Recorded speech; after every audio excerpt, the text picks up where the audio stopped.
Action. Tingnan natin yung ano. Wow, ang dilim. Oo.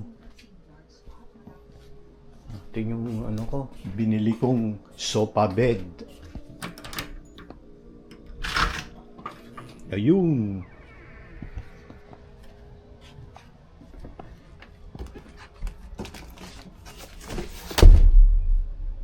Ang bigat pala nito.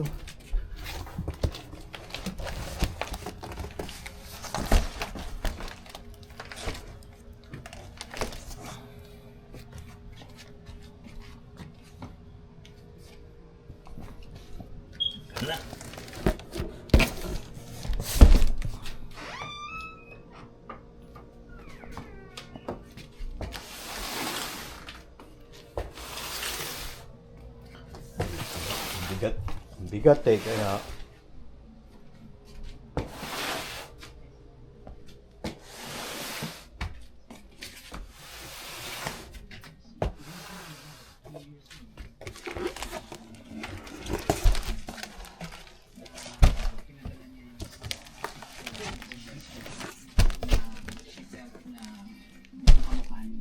ano ata ito eh, 48 hours, ha?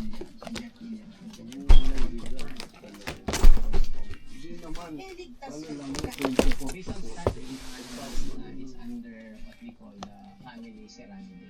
Ito yung mga pamilya ng mga in English group or Tagalog naman. I would think kung kakainin ka, yes. Unboxing natin.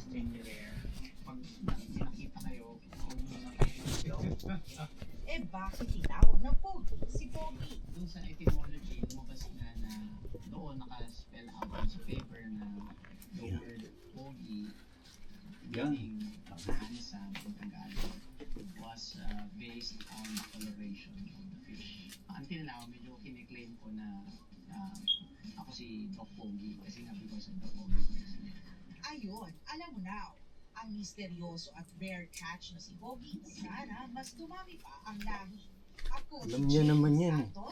Sinabi ko na sa kanya yan. Salamat po sa inyong pagsaksi. Ako po si PR Campbell. Ito ang GMA News. Walang kinikilingan. Walang pinaprotektahan. Ano ko na sinon? Service. Hanggang sa Lunes, sama-sama po tayong maging saksi.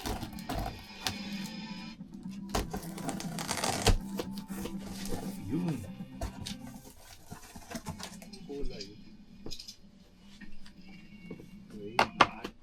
Do you like shrimp? Oh, I'm going to Vegas. May sulat pa oh. Compress sopa instruction. Take off the package and place the compress sopa in the plate. Sabi.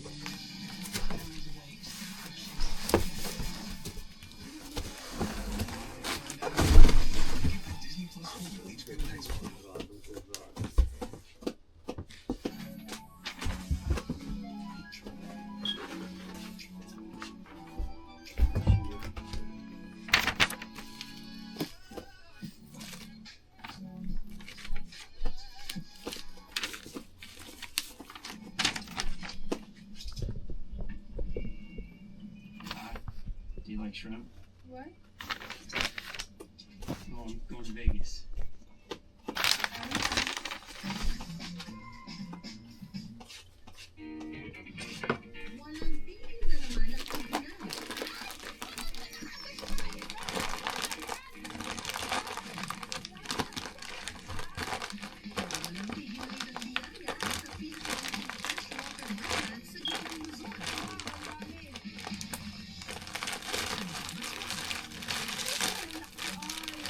Galing eh.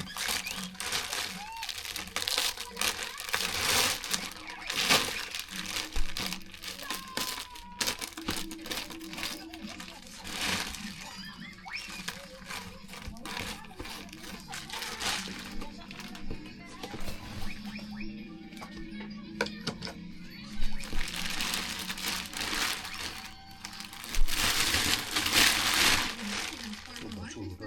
Ulit.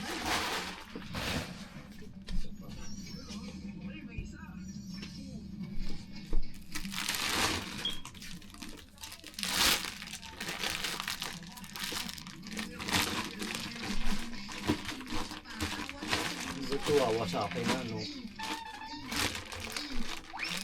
mga nararamdaman ko sa paa, iniisip ko na lang na sa spa.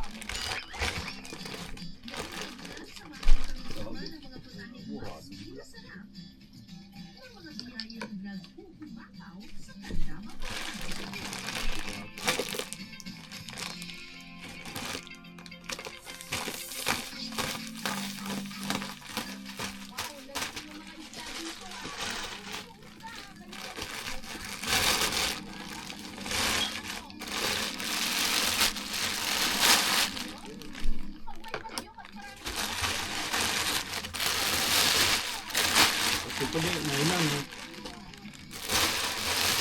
Una, lumalaki na.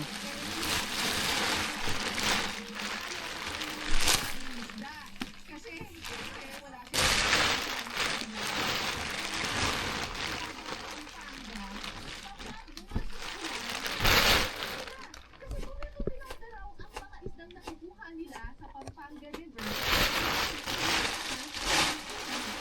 Laki nito, oh.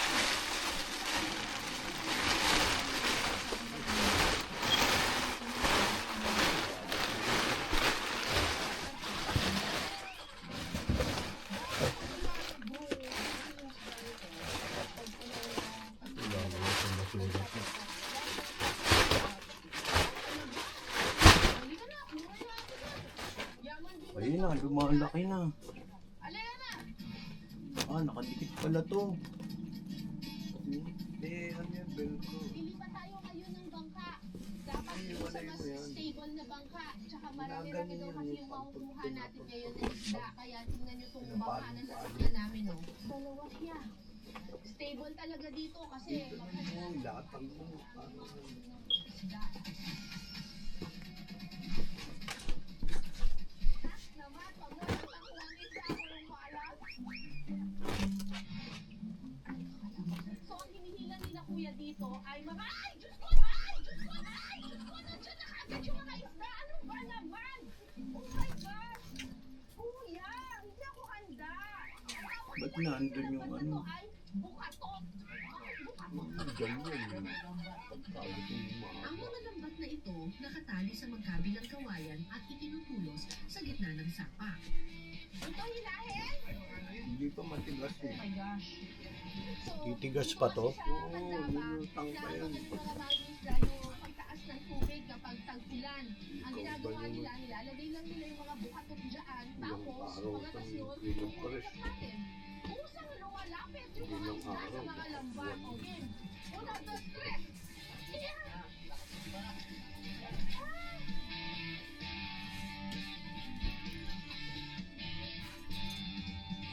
Oh my gosh! Wow, ang dami!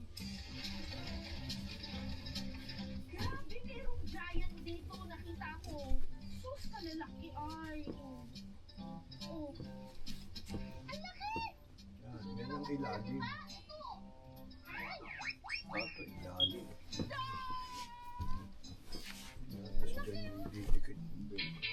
Tatlong uri ng karpa ang karaniwang nakukuha sa Pampanga River, ang rohu, common carp, at types o silver carp. At hindi basta-basta ang mga ito dahil lumalaki at tumitimbang ng hanggang 15 kilo ang ilan dito. Uno, dos, tres!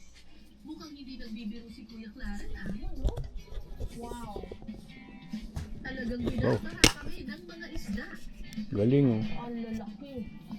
Yun, lumalaki na, ano? Magsasaka dito sa Pampanga. Kasi double purpose sila. Kapag December, Isang oras, eh. panahon ng palay, nag-aani sila. Siguro mga ilang oras pa. Nag-aani sila. Pero kapag panahon ng Hanggang bukas pa. mga magsasaka, nag- Hindi, mamayang gabi, pwede na. Higaan to. Bakit ginagawa niyo yun, kuya? Kasi, kung hindi namin ginagawa yun, Ililigpit ko na tong bangko niya. Oh, ang ganda, oh. Dito, kahit na Saan ba to? Sandalan? kailangan masipag. Ganyan. Daanan mo yun. Yan. Oh. Ayan na. Ganyan. Oh, sige. Hanggang sa muli. Thank you po. Nonood. Okay, bye-bye. Thank you. Umaabot lamang ng 10 minuto ang aantayin.